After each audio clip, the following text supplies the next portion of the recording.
On Friday, August 8, 2025, Atlanta saw a tragedy unfold just outside the headquarters of the U.S. Centers for Disease Control and Prevention, better known as the CDC.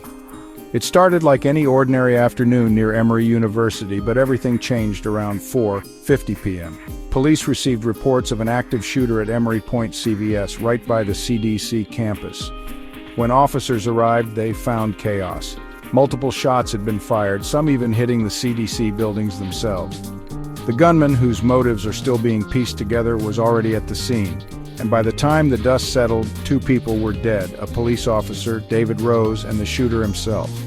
No civilians were injured. So what exactly happened? And maybe more importantly, why did it happen? Let's break it down. According to police, this was the work of a single shooter.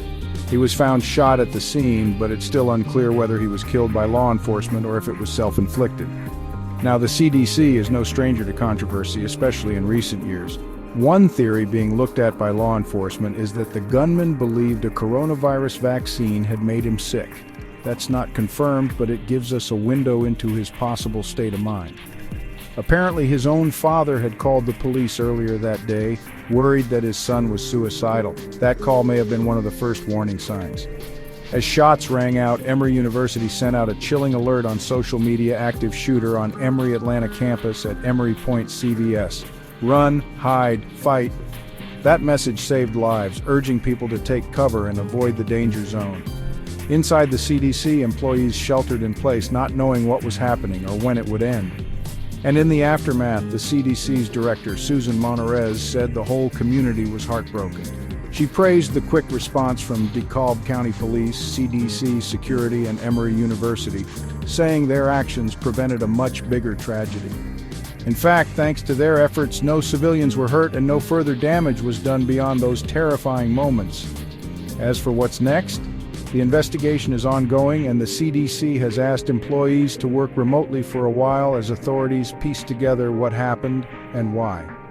Incidents like this open up a lot of tough questions about mental health, gun safety, and the impact of misinformation.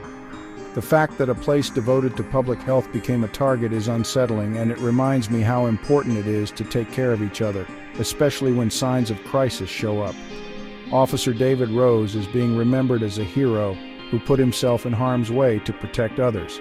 His loss is a blow to the community, but his actions and the fast response of law enforcement made a real difference.